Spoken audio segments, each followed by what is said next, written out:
A couple days ago, the average global temperature was the hottest it's ever been on record.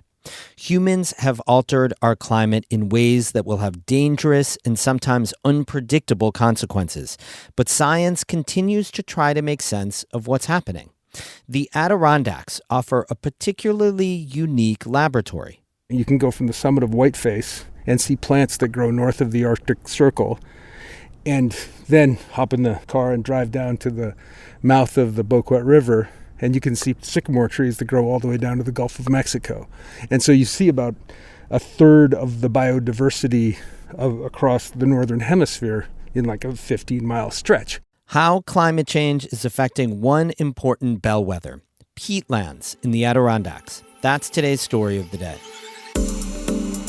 Support for Story of the Day comes from North Country Community College, offering scholarships for everyone through their county-specific 6 on Us Opportunity and NCCC Foundation Scholarship programs. nccc.edu/scholarships. And Clarkson University, offering over 95 programs of study with campuses in the Hudson Valley, Central, and Northern New York. More at clarkson.edu.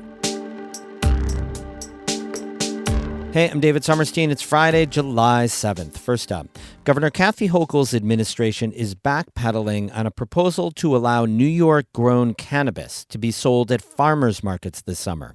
Karen DeWitt reports. The move could have helped the 200 or so farmers who have obtained growing licenses from the state's Office of Cannabis Management, which is overseeing the fledgling legal cannabis industry in New York. The state has approved over 150 retail licenses since the adult use of recreational cannabis was legalized over 2 years ago. But due to delays and funding issues, fewer than 24 stores have opened so far in the entire state. That's left the cannabis growers stranded with next to no legal outlets to sell their crops. At a May town hall meeting that the office held with the growers, Director of Policy John Kagia laid out a proposal to let them set up booths at summer farmers markets where adults over the age of 21 could buy their products. He says the farmers could gain access to the markets through one of the state's licensed retailers. We're thinking very expansively about the types of places this can be done. As long as we can get municipal approval to host these events, we're going to be pretty liberal in trying to have these be events that can both be set up as independent type farmers markets. So if you have a farm, if you have a location that you want to set up an event, we'll support that. But also if you want to piggyback on an event that already exists, a concert, a festival, some other sort of agricultural event, and there's a way to get our cannabis folks in there, we would love for that to happen. Kagia told the growers that he had authorization at a high level to discuss the plans with them. We hope that the farmers markets will present an opportunity to finally unlock this product and help New Yorkers see the excellent quality that you guys have grown. Many growers welcomed the idea. At the time of the meeting, officials said they expected the first sales to begin within a few weeks. But those weeks have passed, as well as the July 4th holiday weekend, and the plans have not advanced. An OCM spokesman in a statement took a much more neutral stance on the proposal, while spokesman Aaron Gittleman says they are always open to considering opportunities to strengthen the state's cannabis industry. He also says no final decisions have been made with respect to the farmers' markets.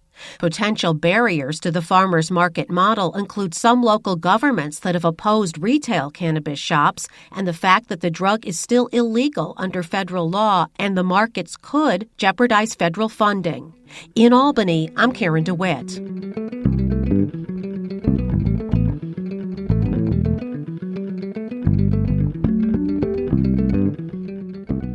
Steve Langdon is an ecologist from Saranac Lake who studies the impacts that climate change is having on peatlands. Peatlands are colder wetland areas in the Adirondacks that play an important role in carbon sequestration. He spoke yesterday with our reporter Emily Russell outside his home in Saranac Lake. The thing that makes the Adirondacks important biologically is global position and the complex topography of the place. In terms of the global position, we're on the southern extent of boreal ecosystems, and we're at the northern extent of temperate ecosystems, and that's It's an interesting place to be. It's got a lot of the most bird diversity outside of the tropics, and just a complex patchwork of different types of habitats. That's the way things have been, but the expected response of plants and animals to climate change is that they're either gonna, if they can, they're gonna move northward or they're gonna move up in elevation. And if they don't have the capacity to move, they're gonna blink out. And by blink out, do you mean? Disappear from our region. And in some cases that means maybe disappear globally, but at least disappear from our region. And so monitoring all of that is kind of the realm that I work in. So a lot of your work focuses specifically on peatlands. And before we talk about how they're being impacted by climate change, I wonder if you could just give me like a elevator pitch about why you think they're so interesting and special. Well, first, what they are. They're wetlands where plants grow and they die, but those plants don't decompose. Decomposition rates are slowed by the wetness and by the cold temperatures. That means a couple things. It means northern peatlands account for a third of terrestrial global carbon. It's a huge carbon sink that covers only 2% of the global land surface. There's more carbon in peatlands than in all of the above and below ground biomass of trees on the earth. So it's a huge amount of carbon. The reason the Adirondacks are a great place to study peatlands is because we're kind of the canary in the coal mine for climate change. They're at the southern extent of peatlands in this protected area. And what we observe here is mostly transferable to what can happen as it warms further north in the future.